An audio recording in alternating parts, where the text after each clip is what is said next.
Hello everyone, I'm here to help you out in learning the poem Laburnum Top of class 11. So without wasting much time, let's see what is there with this poem for us.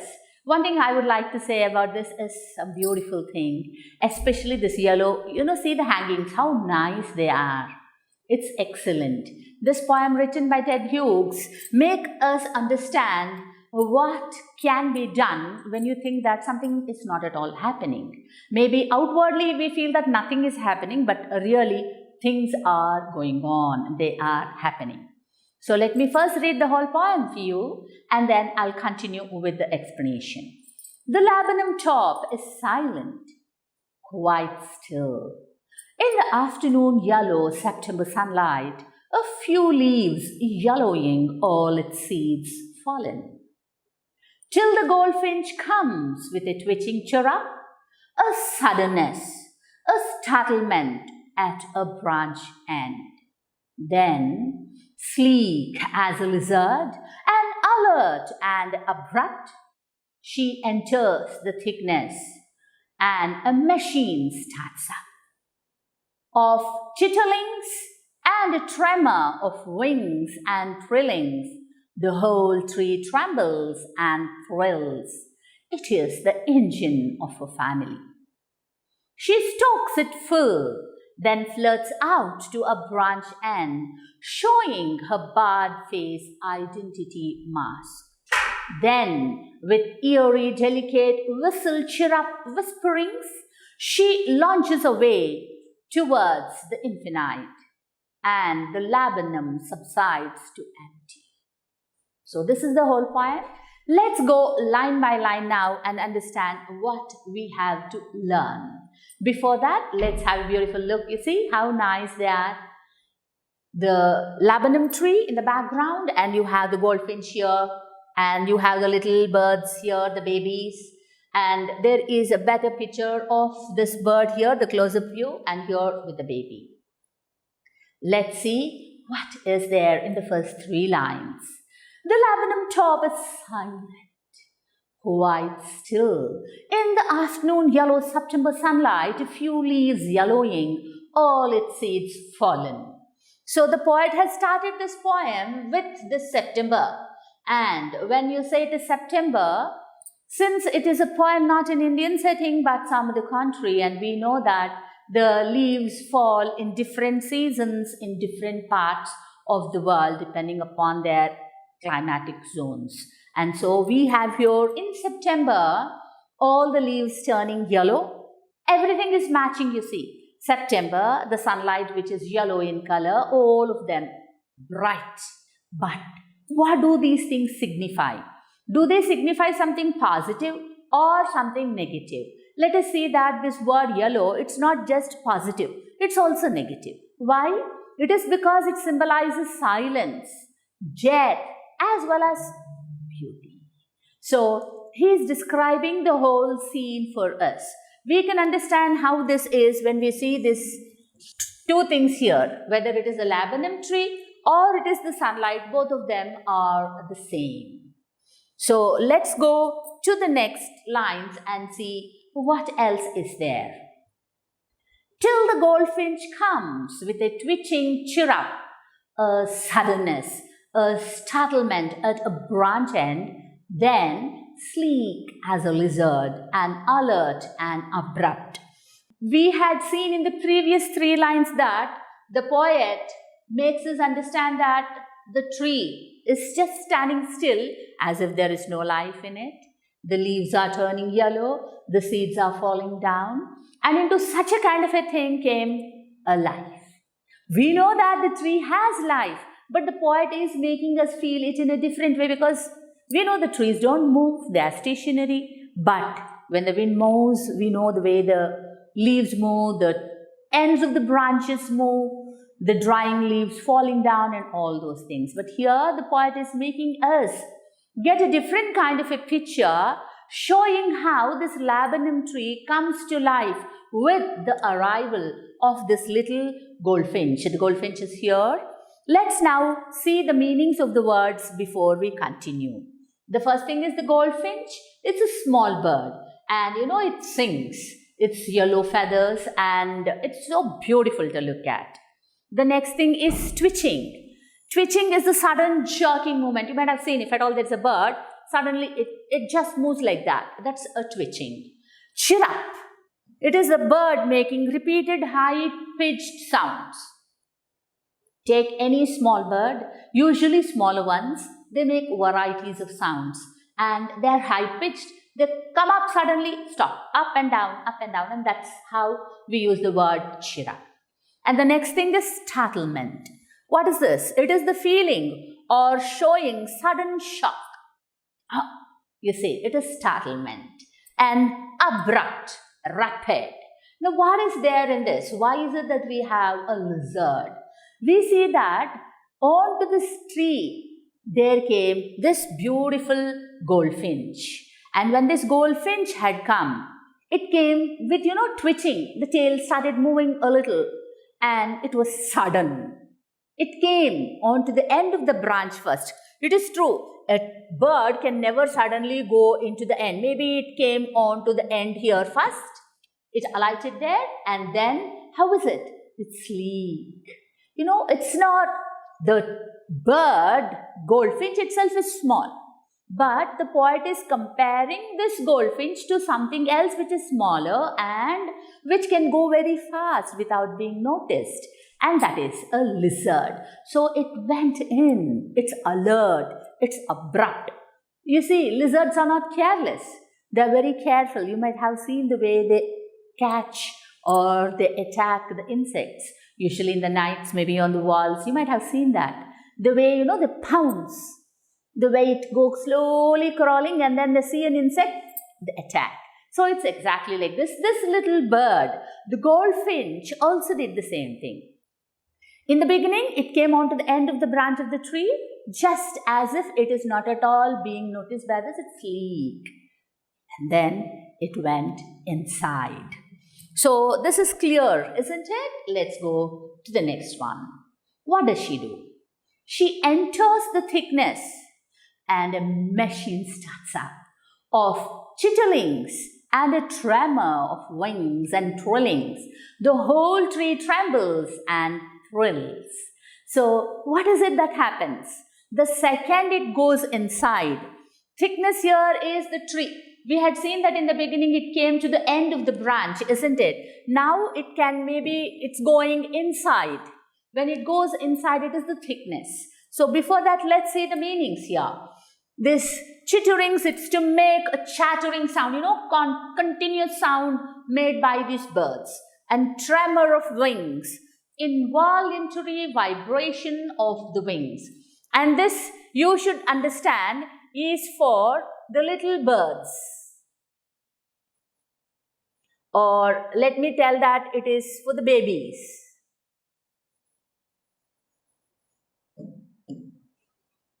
Just imagine a family, a human being's family. In case the father or the mother goes out to work and if the babies, small children, even if they're 2 years, 3 years, or even 5, 6 years also, the second they see the father or the mother coming, you can see the way they make sounds. Papa has come, mama has come. Exactly, it is the same thing here.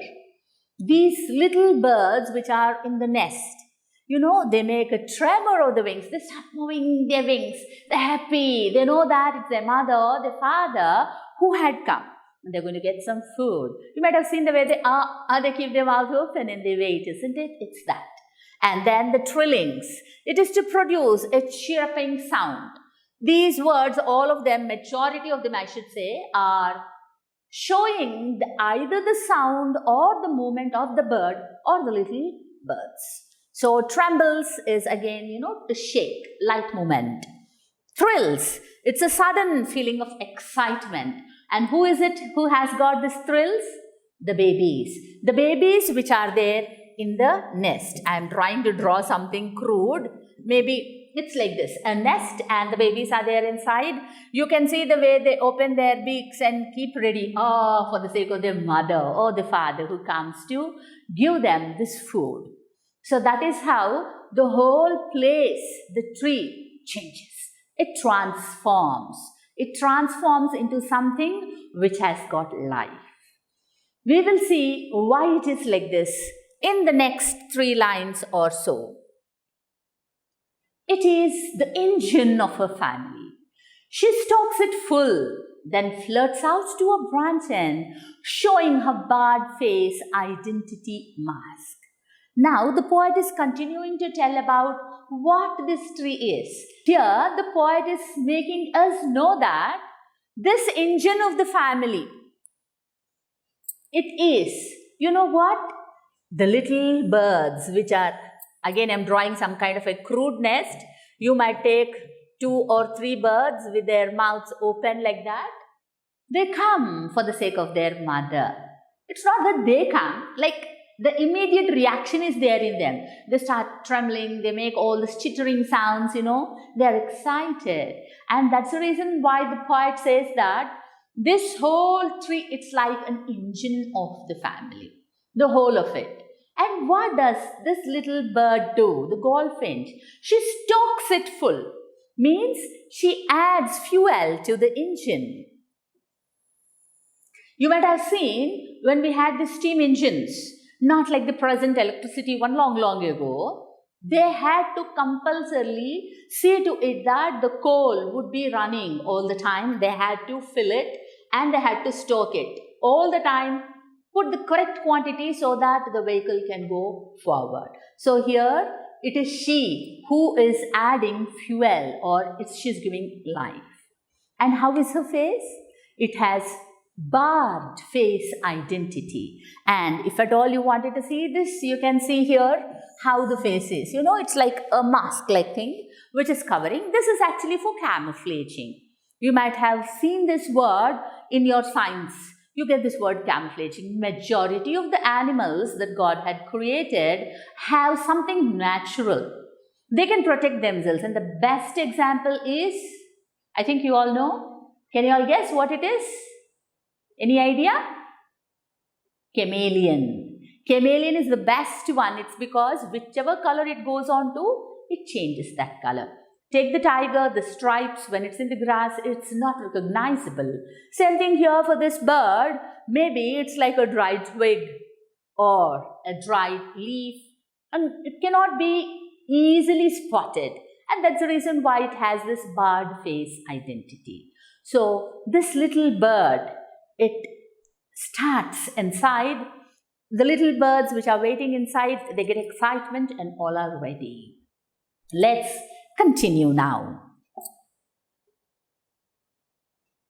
Then, with eerie, delicate, whistle-chirrup whisperings, she launches away towards the infinite, and the laburnum subsides to empty. What does she do? We had seen that this little bird had come.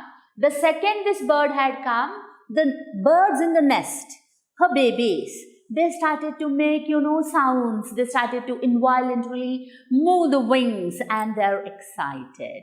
And she is the one who had brought life to that tree. And what happens after that? It's an eerie, delicate whistle-chirrup whisperings. And what is eerie? It's weird. It is strange. She launches away. After she completes her work, does she stay there? No, she just makes a whistle-chirrup, that is gentle whisper like the chirruping of the bird. And she goes. It's like telling bye. When parents are going out and the children have to stay, maybe with their grandparents or nanny or someone, you say cheerfully bye. Isn't it? Maybe it's exactly the same. So, she makes a whistle chirrup and it goes off. And what is subsides? Diminishes. That is, reduces. So, it reduces in the sense becomes lesser. What becomes lesser? It is a sound which becomes less. The sound of the bird. That is, the little ones know that the mother is no more there or the father is not there in that place. So, they become silent. And once they become silent, we can understand that the whole tree is again without any movement, as if there is no life in it. Now, let us see the literary devices and the figures of speech. The first thing we have is alliteration. We all know the meaning of the word alliteration. It is the repetition of the consonant sounds in the beginning of words. At least 2 minimum, the closer they are, the better. In case there is gap, maybe 2 or 3 words, not more than that. So we have September sun, and we have the sir sound repeated. We also have tr sound repeated here for tree and trembles. And the next one is simile. We know that simile is comparing one thing to another thing, usually with the usage of words like and as. In case you are using like or as and you are comparing something, it is called as simile. And here, sleek as a lizard. Goldfinch was compared to a lizard, and that is why here it is a simile. And metaphor. What's a metaphor? Metaphor is direct comparison for one thing to another thing. Generally, the quality, the way it is compared, we should say that we do not have exactly the same appearance. Qualities might be there, we can compare it. She enters the thickness and a machine starts up. The noise created by the movement of the birds is compared to the machine's sound. So, this machine, the comparison of the bird's arrival and the machine, this is the metaphor. So, what is it? It is the engine of her family. And the next thing is comparing her face to a barred-faced masked identity. This also is a metaphor because we do not have any usage of like or as. It is easily understandable. Now the next thing is transferred epithet. I'm going to read this out for you and then explain it a little. So I'll come aside. Transferred epithet is a figure of speech wherein an adverb or an adjective is transferred from a noun to which it belongs to a noun with which it fits only grammatically but not logically or practically. A transferred epithet is a little known but often used figure of speech in which a modifier, usually an adjective, qualifies a noun other than the person or thing it is actually describing. In other words, the modifier or epithet is transferred from the noun it is meant to describe to another noun in the sentence. Did it make any sense? I'm sure you got confused, yes? I'm going to put it in simpler words, make you understand what it is. Let's see the next one you will be able to understand. See, the best example here, I can say, I had a wonderful day. Now, this adjective, wonderful, is given to the word day. But actually, who is the person who experienced it? It is I, isn't it? So, it should, I'm sorry, I had put it here. Let me put it here in this way. Wonderful. This person, the person had that wonderful experience, not the day. And that is the reason why we say that it is a transferred epithet. And in another way, we can also see some other examples. If you say cruel bars, if at all you take prison and you say that the bars, can the bars become cruel? No, it is not. It is a period that the person is suffering, or maybe that person's quality, whoever is behind the bars, cruel. Sleepless night. Can a night sleep? No, a person might not sleep, but it is put it in another way. Suicidal sky. Can the sky become suicidal? No. It is about the incident or the quality or the person suffering which makes them feel so. So in this poem also, we have the same kind of a thing, her barred-faced identity mask.